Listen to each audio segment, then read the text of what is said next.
Hi friends, good evening. Welcome everyone for today's session on difference between permanent establishment and business connection and its impact on taxability of business income.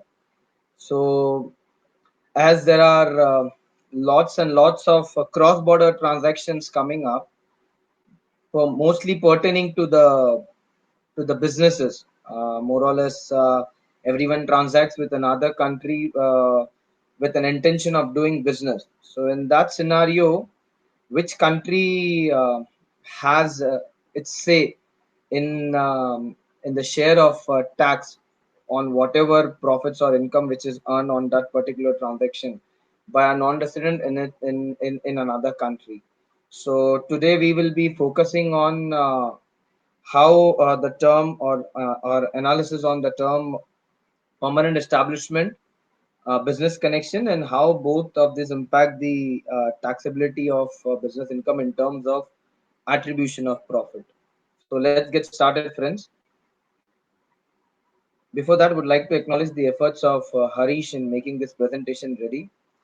Legends use pretty similar to what we have seen, friends, earlier. The schema for the day, the overview, the meaning of permanent establishment, various types of permanent establishment, the specific exclusions. Again, the same thing for business connection as well. Additionally, we'll focus on the significant economic presence, the exceptions for business connection, the attribution of profit, what exactly is the difference between both of these terms, and end with a few of the judicial proceedings. So, as we have seen, friends, in this webinar, we'll be focusing on the UN Model Convention Treaty of entered by India and the business connection as per the Income Tax Act 1961. So OECD and US model would not be focused on. Further, taxation of offshore funds as per Section 9A will not get covered because that requires a different webinar altogether. So permanent establishment, one of the paramount objectives of a tax treaty is to resolve claims. So as I rightly mentioned that which country will have say in case of inter-country transactions which results in profit. So which country will have what amount of share in the form of tax. So for that reason, treaties have been entered, and in treaties, Article 7 read with Article 5. So business profits read with Article 5, which talks about permanent establishment, which triggers the taxability of business income.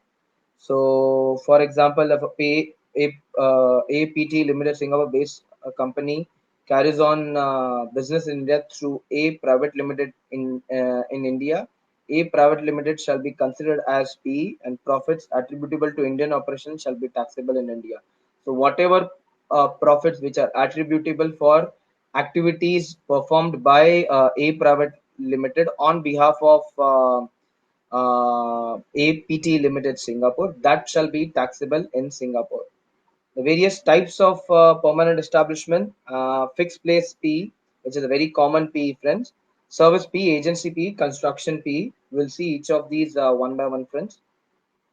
Fixed place P, as the term P generally means a fixed place of business.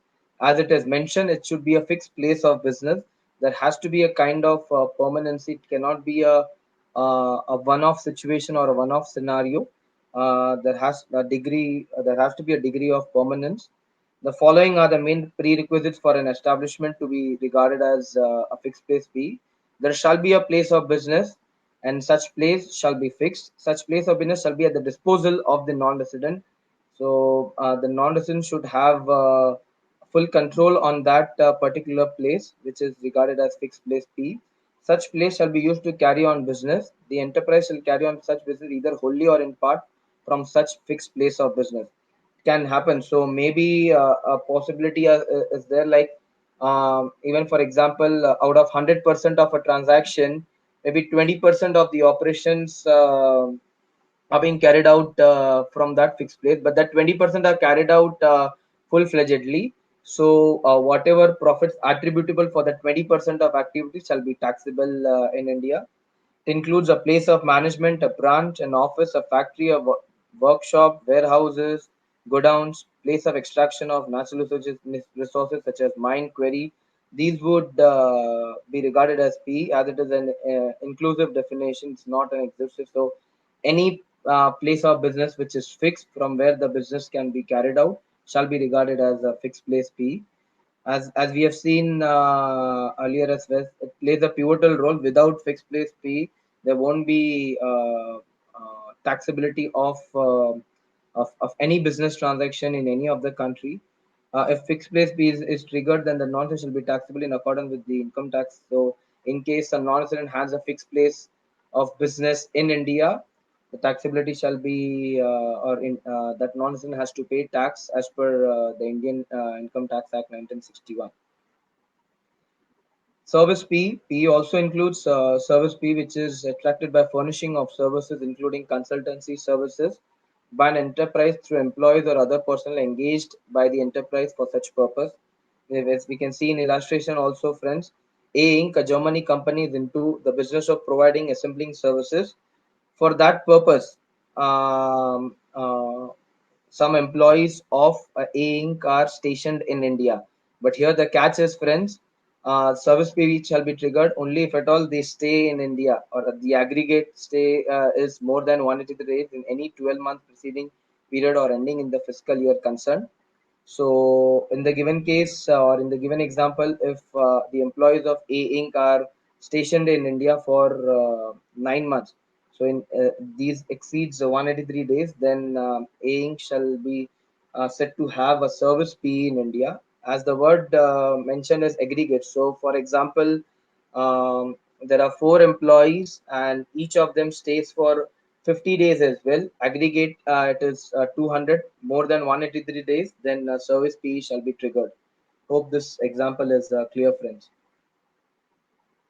Agency P, agent, if at all it's an independent agent that is conducting business on its own or doing the agency business is the sole purpose of that person and he does it for all other businesses as well, then that would not be regarded as agent P.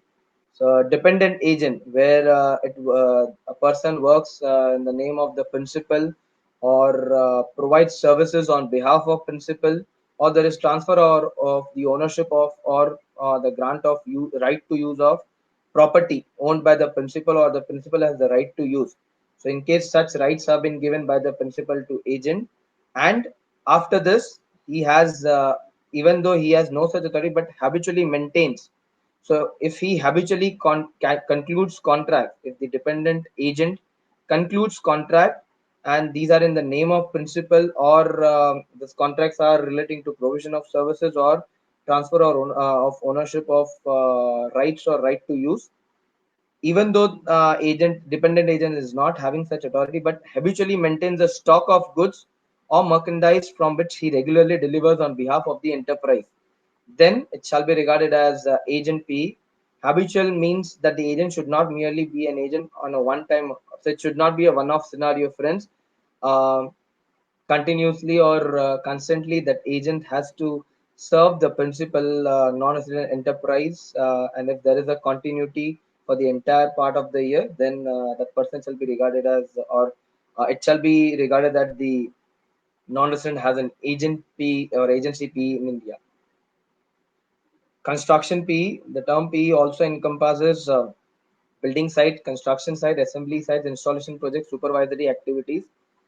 However, such events mentioned above shall last for more than 6 months. As it was seen, friends, in case of service PE, the number of days criteria was 183 days. In case of construction PE, it is more than 6 months. So that activity or the construction activity or assembly or installation project should last for more than 6 months. Then it shall be regarded as a construction P. Exclusion from the term P. So we have seen what all would be considered as P. Let us now focus on the exclusion from the term P. The term P shall be deemed not to include use of facilities solely for the purpose of storage or display of goods or merchandise belonging to the enterprise. So only the facilities are used in, say, for a non-resident in India, facilities are used only for the purpose of storage or display of goods or merchandise belonging to the enterprise. Let's try with the help of an example, try to understand with the help of an example.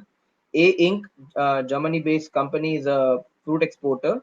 The company maintains its fruits in bonded warehouse of India solely for the purpose of customs clearance. The warehouse shall not be regarded as P.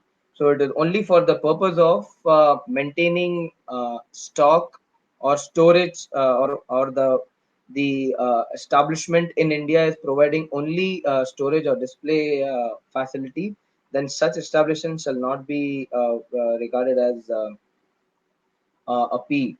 Yes, if in case sales are being effected from this bonded warehouse, then yes, then it shall be regarded as P. But only it is for the purpose of customs clearance, then it shall not be regarded as P. The maintenance of a good or maintenance of a stock of goods or merchandise belonging to the enterprise solely for the purpose of storage or display or processing by another enterprise. Say, for example, A Limited operates in its warehouse in India where it stores product A of B Inc., a UK based company. Product A is solely stored and maintained for the purpose of export. For every 7 days, once product A requires chemical CH1 to be added for making it usable. A Limited adds the required proportion of CH1 on the instruction of B Inc. In such a scenario, A Limited shall not be considered as P of B Inc. Here, friends, even though for the purpose of only processing. So, at the discretion of enterprise, only some nominal processing is being done in India for a non-resident enterprise. In such a scenario, that activity or that establishment will not be regarded as P. As we can see, friends, in the example, product A requires chemical CH1, and that has been only added by the company in A on behalf of its UK-based company. So, in such a scenario, P shall not be triggered and there won't be any taxability. The maintenance of a fixed place of business is solely for the purpose of purchasing goods or merchandising or for collecting information for the enterprise or for carrying on any activity of preparatory or auxiliary type of service. Preparatory activity carried out in contemplation of carrying out an essential and significant part of the activity of the enterprise. Auxiliary activity carried on to support without being part of essential or significant part of activity of the enterprise. So here, friends, if your activities are regarded as preparatory or auxiliary in nature, or that activity pertains only to purchase of goods or merchandise, or for the purpose of collecting information, in such a scenario, there won't be any P which would be regarded as regarded for the purpose of taxability in India. PT Limited is an investment bank company, fund company based in Singapore. It sets up an office in India solely for the purpose of collecting information on possible investment opportunities. So, apart from collecting information, no significant amount of activity is being done by this office in India. Thus, in such a scenario, uh, this office shall not be regarded as P for the purpose of APT Limited. Non-applicability of exception to P. So here we have seen exceptions. Now we shall see when this exception shall not be applicable. Wherein, like in an inverse way, when there would be taxability of income on basis of P. Exception to P shall not apply if the enterprise or a closely related enterprise carries on business in the same place or at another place in the same contracting state, and that same or another place constitutes a P for the enterprise or the closely related enterprise, or the business activities carried on by two enterprise at same place or by enterprise at two places is not preparatory or auxiliary in nature, provided such business activities constitute complementary functions to cohesive business operations. Say, for examples, just for the purpose of a place not being regarded as P, there has been split up in the activities. Say, just to give you an example, say for a foreign based company there are two activities which are done in India, but activities are splitted between two enterprises in India in such a manner that both are now, even though cohesive or say important for the purpose of the entire business transaction, but if independently looked, are not triggering P. In such a scenario, if the split up is being done only for the purpose of not coming within the ambit of PV, then such a scenario, if the activities are not preparatory or auxiliary in nature, and those are forming part of cohesive business operation, then both the enterprises shall be regarded as P in India. Illustration: a salesman regularly visits a major customer to take orders and meets the purchase director in his office.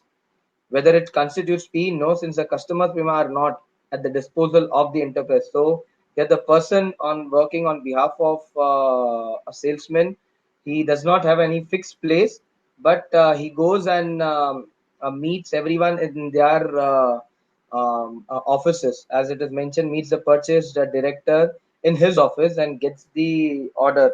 Such a scenario would not be regarded as P. Mr. B has a godown which is kept under a lock for a number of years. Mr. E was out of India for 5 years. During this period, B Inc., a foreign company, is in the practice of using such godown illegally for the purpose of storing the goods and distributing the same all over India.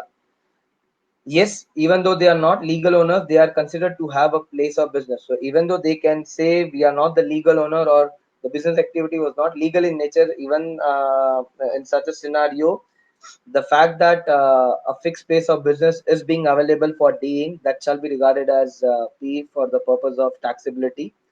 A Inc., a foreign company, provides consultancy services in India. To provide the requisite services during the relevant PY, 4 employees of A Inc. visited India 20 days each, aggregate not exceeding 183 days, then no P. B Inc., a UK-based company, appointed Mr. A, who is an Indian resident, to maintain its stock of goods on a regular basis. Yes, Mr. A habitually maintains the stock of B Inc. It shall be regarded as P in India. Business connection. Now we have seen, friends, what is the meaning of P. Let us now focus on the business connection, which is the Indian equivalent of P, whereby the section 9 gives section 9, which relates to income deemed to be accrue or arising in India, which gives rise to the term business connection. Any income accruing or arising outside India due to a business connection in India is deemed to accrue or arise in India and shall be taxable in case of all assessors, irrespective of their residential status. As per explanation 2 of section 9 of Income Tax Act, the term business income a business connection shall include any business activity carried out through a person who acting on behalf of the non-resident. For a business connection to be established, the person acting on behalf of the non-resident must have an authority which is habitually exercised in India to conclude contracts. Or again, the same thing which was given in the P definition.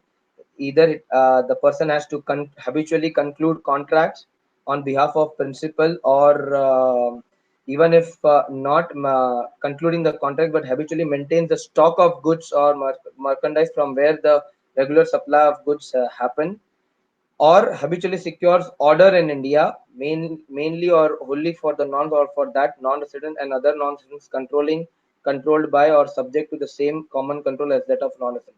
So here, friends, this point is very important, wherein like along with what was mentioned in a P definition, one more clause has been added here, whereby a non-resident person in India habitually secures order in India, which was not the case in P when we saw the analysis of P, and mainly or wholly for the non-resident. So even for a non-resident, if a person secures orders in India, then that person shall be regarded as P in India, even for that person or for another non-resident, for or for a person who controls two non-residents in such a scenario as well. So if a person is exercising common control on two enterprises, and if that person is maintaining or securing orders on behalf of any one of the enterprises, in such a scenario as well, P shall be triggered. Habitual means the person acting on behalf of non should exercise the authority consistently over a period of time. Friends, in case of any questions, please shoot your questions. We'll be more than happy to answer. Illustration: Mr. A, acting on behalf of Mr. T, non-resident, secures order for Mr. T, non-resident, business connection directly established. Mr. V, so Mr. H, acting on behalf of Mr. T, secures order for Mr. V, a non-resident, business connection shall be established if Mr. T is controlled by Mr. V, or Mr. V is controlled by Mr. T, or commonly controlled by Mr. S, being the person who controls Mr. T and Mr. V. So here, friends, if H is acting on behalf of Mr. T, who is a non-resident, uh, H secures order for Mr. V, that is again a non-resident. Business connection shall be established, whereby Mr. T, that is the first mentioned non-resident, is controlled by Mr. V, or Mr. V is controlled by Mr. T, or V or T are being controlled by Mr. S, who is again a non-resident.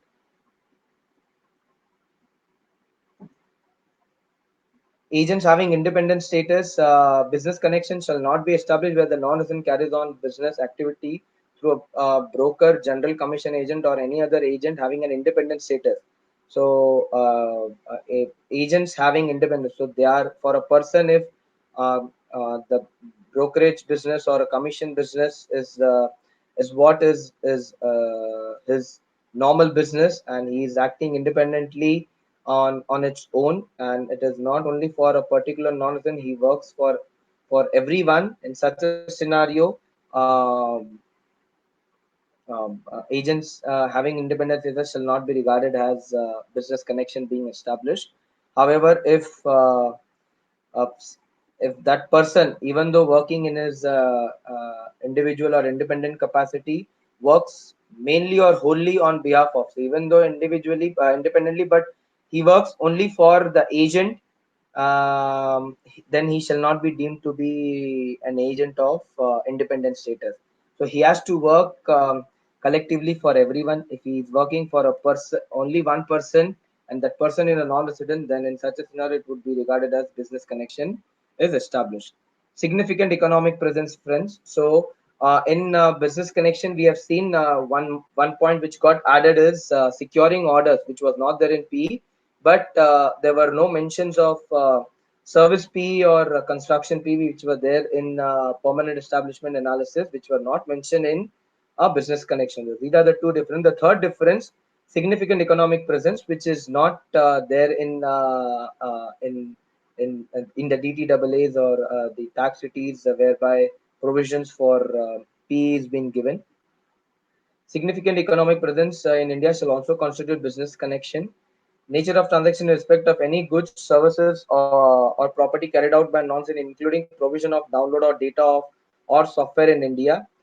Aggregate of payments arising from such transactions or transactions during the previous year exceeds such amount as may be prescribed, which has not yet been prescribed. So, in case there are services or the transaction is in respect of any goods, services, or property, which includes provision of download of data or software in India, then in such a scenario, if aggregate of payments exceeds a number of transactions which are yet to be prescribed, then it would be regarded as significant economic presence of that non-resident in India, and accordingly there shall be taxability.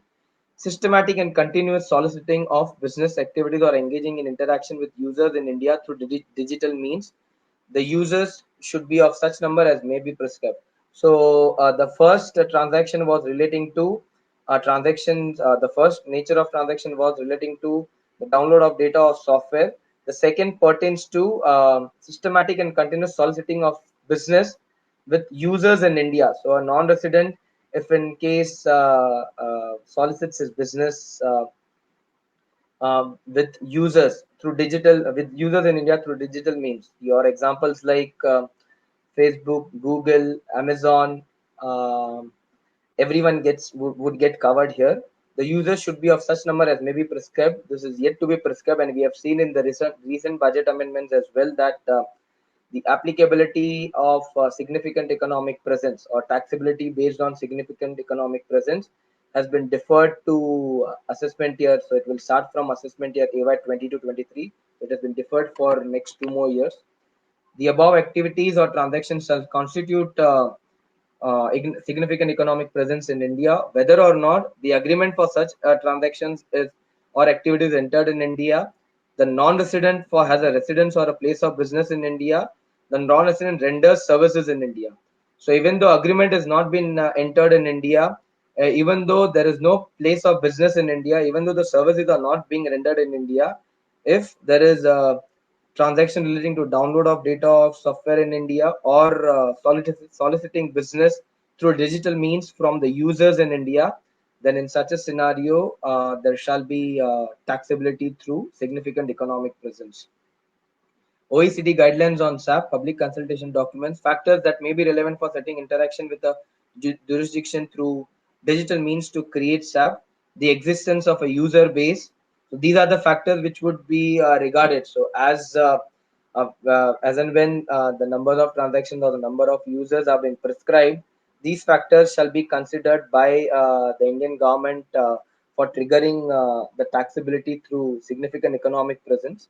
The volume of digital content derived from the jurisdiction, maintenance of a website in a local language, billing and collection with a local currency, responsibility of final delivery to customers, provision of other support services, sustained marketing and sales promotion activity either online or otherwise. So these are the factors to be considered while you are uh, taxing any transaction through significant economic presence. Exclusion from the term business connection. In case of a business of which all the operations are not carried out in India, the income of the business shall be only such part of income as is reasonably attributable to the operations carried out in India. So here, friends, business apart from business, other than business connection in India on account of SAP, in case there is a business which is being carried out by non-resident in India, only that part of income shall be taxable in India, which is reasonably attributable to the operations carried out in India. No income shall be deemed to accrue or arise in India through or from operations which are confined to purchase of goods in India for the purpose of export. So, say for example, a non-resident is purchasing goods from India, and again these exports are being made outside India. Such a scenario that shall not be regarded as the purchase of goods transaction shall not be regarded to have business connection in India. Non-resident engages in the business of running a news agencies or of publishing newspapers, magazines, or journals which are confined to the collection of news and views in India for transmission out of India. So, say for example, a BBC news. Um, they are doing or they are doing some activity in terms of collecting news from India, which they have to forecast in the news channels, which are again outside India, with the source being outside India. In such a scenario where there is inter-country exchange of news and content for the purpose of newspapers, magazines, or journals, such transactions shall not be regarded as having business connection in India. No income again through operations which are confined to shooting of a cinematograph film in India. So as we have seen, friends, Indians who wants to go outside India for shooting a cinematographic film, that transaction shall not be regarded as taxable outside India in whatever country, say for example Switzerland, not be regarded as taxable in Switzerland. Similarly, same exemption has been provided for people who are coming from outside India and shooting a film in India.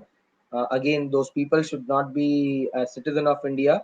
If a firm comes, it should come with all non-resident or non-citizen partners. If a company, then all shareholders and should be a non-citizen or non-resident. Such a scenario, there shall not be any taxability through business connection. In case of a foreign company engaged in the business of mining of diamonds, no income shall be deemed to accrue in India to it which are confined to display of uncut and unasserted diamonds in any special zone notified. Currently, Bharat Diamond Bourse in Mumbai has been notified by central government, wherein like only if the activities in these zones are confined to display of uncut or unasserted diamonds, that shall not be regarded as business connection in India. Illustrations we have seen, friends, more or less while explaining the business connection exclusions and the analysis. Attribution of profit. So now we have seen, friends, what is a P and what is a business connection. So business connection again is an Indian equivalent of P, as I've mentioned. So in case, so first we have to see whether a person is having a business connection or a P, as the case. I'm not getting into when to see P and when to see business connection, but in case there is a business connection or PE, then how the profit shall be attributed for that particular business connection or a permanent establishment. Under Income Tax Act, there is Rule 10, where if the revenue authorities of the opinion that the attribution of cannot be definitely ascertained, such income may be calculated at such percentage of turnover so accruing or arising in India, or any amount which bears the proportion to total profits as receipts accruing or arising to total receipts, or in any manner the authority seems suitable. So under Income Tax Act, there is only this rule 10, wherein the department shall have the power to confirm how much amount of profit shall be attributable to the operations in India. Attribution under the treaties, tax on business profits. So this is what Indian income tax is. Under treaties, tax on business profits, source country, if P is established, amount attributable to P, or if sale of goods or merchandise or other business activity of same or similar kind like P, if that data is available, the taxability shall be as per that formula. Residence country mandatorily taxed, because for a resident in any country, world income is taxable. Also, if P is established in source country, so say for example, a resident in US and a non-resident in India, um, for that person, the world income would be taxable. If he is doing some business activities and that is regarded as a P in India, he would be taxable in India as well. In such a scenario, and he would be taxable in US also. So in such a scenario, whatever taxes being paid in the source country, that is in India, that shall be allowed as credit for the purpose of paying taxes in US. Inclusions and exclusions of income and expenditure states that the income items of incomes and expenses which shall be included or excluded while computing. So while computing the attributable profit for a business transaction or for a PE or business connection in India, these are the items which should be included and excluded. As per Rule 10, we have seen it is at the discretion of the department. As per tax treaty, we have seen in case there are same or similar kind of activities apart from PV, that shall be regarded as a base. But having said that, friends, it is altogether subjective. There is no concrete measure or formula as such. As of now, we have seen for triggering PV. Yes, Indian CBDT has also derived a formula which we'll see later as to how attribution of profit shall be in India, but still that is at the a consultation stage, and that has not become an act per se. Inclusions, expenses incurred for the purpose of business of P, including executive expenses and general administrative expenses, reimbursement of actual expenses to head office. Exclusions, payments made to head office or any of its other offices by way of royalties, fees, or other similar payments, commissions for specific services performed, interest on money lent except if payment is made to a banking enterprise, profits earned by P by way of items mentioned above. So inclusions, we have to include all those expenditure and income, and the exclusions in case there are specific payments being made to head office in terms of royalties or fees for technical or similar type of payments, that needs to be excluded. Recommendation for method of apportionment, as I told friends, CBDT has come out with a public consultation paper wherein that it has framed some rules, and by far as we have seen, still there is subjectivity in terms of how much profit shall be attributed. This seems to be a very logical attribution, and the formula is also based on some logical footing all when it comes to attribution of profit. First of all, we'll see profit attribution other than SEP. So when there is no business connection through SEP, what shall be the formula? So here in this case, equal weightage shall be given to three factors, namely sales, employees, and assets. So a 33% weightage to sales, a one third weightage to sales, one third to employees, and one third to assets. And then there is a formula. The formula being profits derived from India into SI divided by ST into 3 plus NI divided by NT into 6, WI divided by WT into 6 plus AI divided by 80 into 3. So let us try to understand, friends, what are these terms. SI refers to sales revenue derived by Indian operations. ST by the non-resident enterprise. ST refers to the total sales. NI, number of employees employed with respect to Indian operations and located in India. NT, total number of employees employed with respect to Indian operations and located in India and outside India. WI, wages paid to such employees. WT, wages paid to all those total employees which are located in India and outside India. AI, assets deployed for Indian operations and located in India. AT, total assets deployed for Indian operations and located in India and outside India. So friends, 33% of or one third of uh, SI divided by ST, so into 3. So whatever has been your Indian operation, whatever sales you have derived from Indian operation divided by your operations from India and outside India into 3. Same way for employees as well. Employees and wages, it would be combined, it would be totally 3. And for assets as well, the weightage is 3. So whatever profits derived from India into this formula, profit derived from Indian operations is determined as higher of the following amounts. Revenue derived from India into global operational profit margin, or in case there is a loss kind of situation, 2% of the revenue derived from India. So higher of the following: revenue derived from India into global operational profit margin, or 2% of the revenue derived from India. Higher of the two shall be considered as profit derived from Indian operations. Now, what is revenue derived from India? Revenue derived from India includes all receipts arising or accruing or is deemed to accrue or arise from India which are chargeable under the head profit and gains of business or profession. Global operational profit margin shall be determined as per the EBITDA margin of the non-resident enterprise.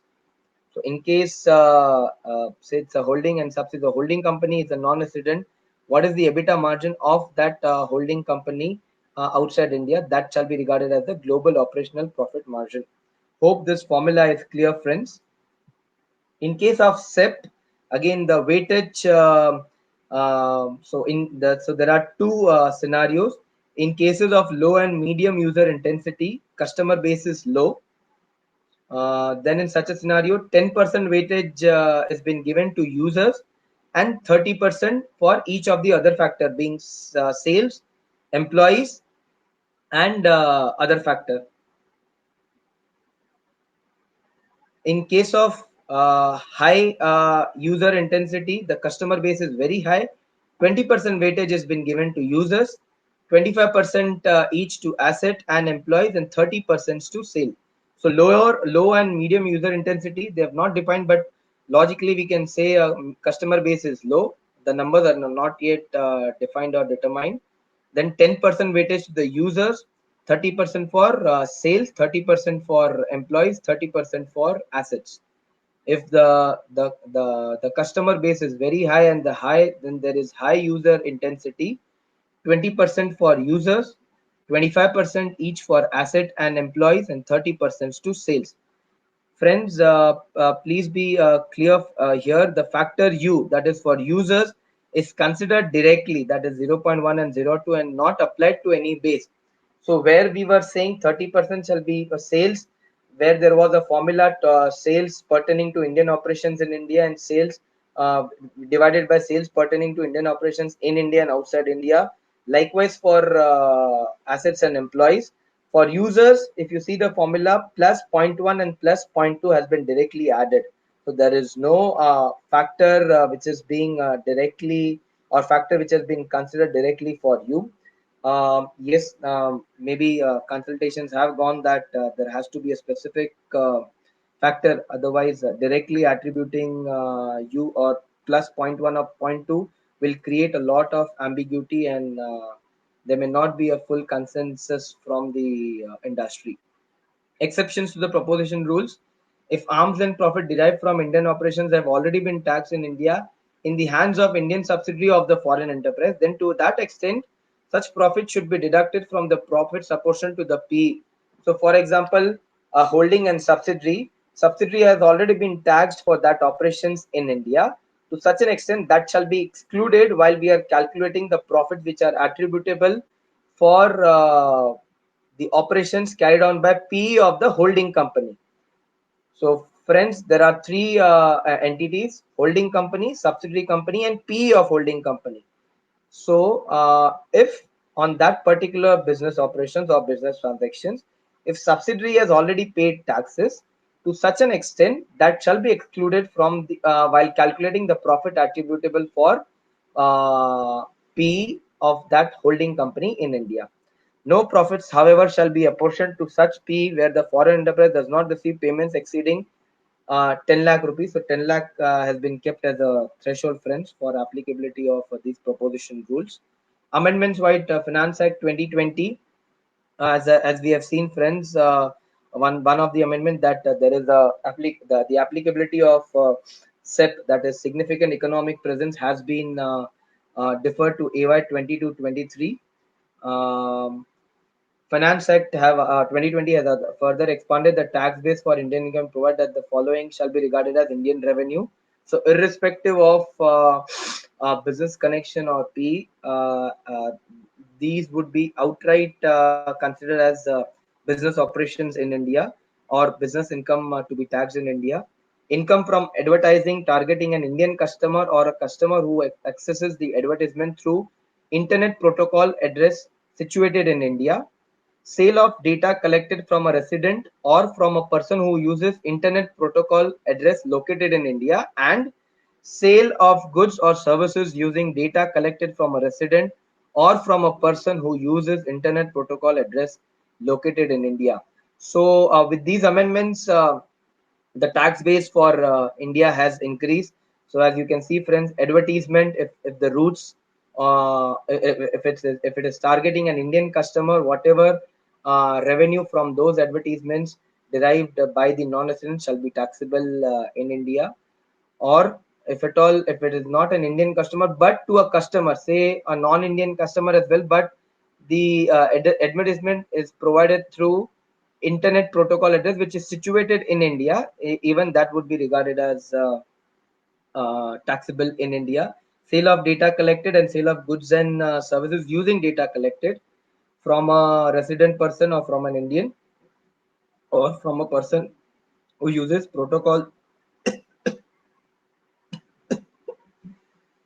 sorry friends, protocol address located in India. The above shall be effective from AY 21-22 except for attribution. So if these incomes are attribution to are taxable for SEP transactions, then it would differ. So any transaction if getting is falling within the ambit of significant economic presence, then that taxability shall differ to AY 22-23. Apart from that, everything would be taxable from AY 21-22. Difference between business connection and P. Business connection includes SEP. Permanent establishment does not include SEPs, as we have seen. Includes orders secured in India by a person acting on behalf of a non-resident. So securing order was not an activity which was covered under P, which is covered under business connection. Also, friends, business connection does not uses or it is triggered mostly based on agency P, but here in permanent establishment, there is agency P, service P, construction P as well. So these are the differences. Some judicial precedents to our knowledge. Assisi Company was a company incorporated under the laws of Italy. It was engaged in the business of manufacture and supply of microwave transmission equipments. During relevant years, Assisi supplied microwave transmission equipments, including both hardware and software components, to its customer in India, being independent telecom operators. In course of assessment, assessing officer opined that activities relating to installation, commissioning, and maintenance of equipment were carried out by Assessi's sister concern, namely SPCNL in India, which constituted Assessi's P in India. Assessing officer thus concluded that the portion of profit earned by Assessi attributable to aforesaid activity was taxable in India. So here we can see, friends, there is a supply of microwave transmission equipment, the hardware as well as software components to an independent telecom operators. However, the assessing officer is contending that this it is not directly to the independent telecom operator. It is these activities of installation, commissioning, and maintenance of equipments are being carried out by sister concern of the Italy company SPCNL, which shall be regarded as P. So, what it was held by the Delhi Tribunal in this case, Siemens Mobile Company Communications SPA. The SSC has supplied items to individual telecom operators, and such supplies have been made offshore. A perusal of the contracts with the telecom operator showed that the supply was concluded with the title and risk in the components, passing on to the concerned telecom operators offshore. SPNL should not be considered a fixed place from which the business of the assessee was wholly or partly carried out. The business of SPCNL is not dependent on the assessee.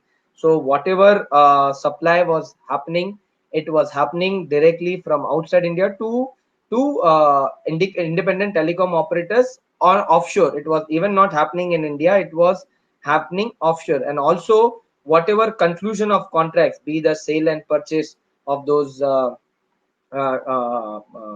microwave transmission equipments, those transactions also were being concluded by the Italy company directly. So there was no role of SPCNL, the sister concern of the Italy company, and thus that shall not be regarded as P in India. Again, another judicial precedent: Hitachi High Technologies Singapore Pte Limited, a company in Singapore engaged in trading operations of various product equipments in India, has established a license office for rendering preparatory and auxiliary services, including market research and license activities. So the assessing officer contain that whether the activities carried out by the license office in India in terms of uh, preparatory and auxiliary services, including the market research and license activities, also marketing, sales, promotion, and market research activities, which was sine qua non for a trading business. So, assessing officer considered these activities were performed by license office in India. That shall be regarded as P in India. It was held as no. The activities carried out by appellants LO unquestionably occupied time. Sorry, friends. The activities carried out by appellants shall occupy time and attention and labor of men. The appellant company indeed carried on business in India. So it was held that yes, this P would be regarded as being established in India, because for doing business in India, the Singapore company required the assistance of the liaison office in terms of market research and the sales promotion and marketing, which was squarely done by the Indian liaison office. That shall be not none of these can be regarded as preparatory and auxiliary services, because without these activities there cannot be business for Singapore entity in India. So where these activities are present, Singapore entity can perform business operations, and thus it was regarded that this would be considered as P in India. The last judicial precedence, the SSC company was incorporated in UAE, engaged in the business of undertaking grouting. Grouting meaning, friends, the dense fluid which is used for filling gaps. Grouting work for companies in oil and gas industry, and income arising from said activity has been claimed by it as non-taxable in India. Assessing officer triggered that, saying that this shall form part of a fixed place P and shall be taxable under Article 5.1. The assessee submitted the activities of the assessee fell under construction P. Whether specific activity of grouting carried out by assessee for main contractor. So here the contention of assessee was that this would be regarded as construction P, and again the threshold of 6 months shall come into picture, wherein the assessing officer was saying it would be a fixed place P under 5.1, wherein there is no threshold being envisaged. It was held that activity carried on by asset did not fall under the category of construction project, as subsea activities that can be treated as construction are laying of pipelines and excavating and dredging. So, in case when it comes to sea operations, The activities which are regarded as construction are laying of pipelines and excavating and dredging. Taking into consideration specific activity of grouting carried out by the SSC for main contractors in Indian territories cannot be held as construction P. Thus, it was held that it would be fixed place of P, and thus would be regarded as P being in India and taxability of income in India. So these were some of the thought, friends, on the P and business connection as well as the attribution of profits. In case any query, would be happy to answer, friends.